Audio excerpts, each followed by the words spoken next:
Uganda Revenue Authority has held a tax sensitization dialogue with city traders to harmonize tax collection and compliance.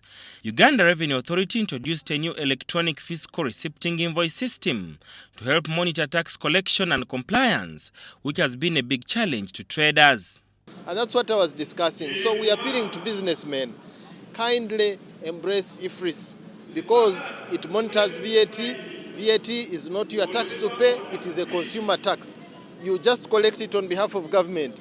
You collect VAT on your output, you pay VAT on your input, and the difference between output and input VAT is what you pay to government. So in actual sense, the business does not incur any cost on VAT. Traders appealed to Uganda Revenue Authority to get rid of withholding tax and rental tax, which have made the cost of doing business expensive. Most of the traders were complaining about withholding tax. But the fact is that, the sensitization was a little bit lacking. We need more sensitization about withholding tax. First of all, to change even the perception of the trader towards withholding tax. But then you still find that the taxes that are being posed on the commodities that we import or when we are exporting, you find that the cost of doing business is very expensive. We talked about the roads in Kampala. It's also costly now to transport any commodity. Even from industrial area, the manufacturers to bring it to the CBC, to the city center is a problem. Withholding tax makes sense because withholding tax is advance income tax.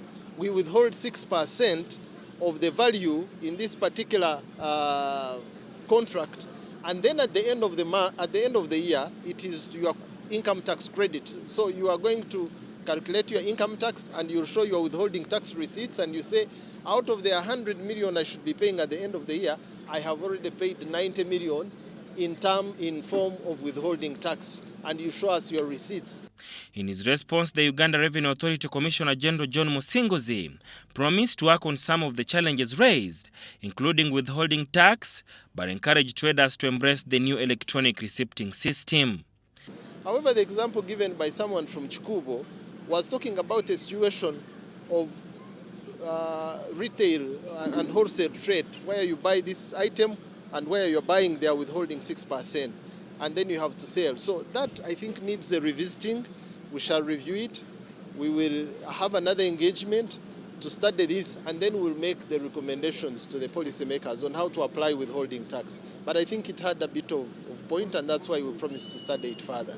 Sada Mubale, UBC News, Kampala.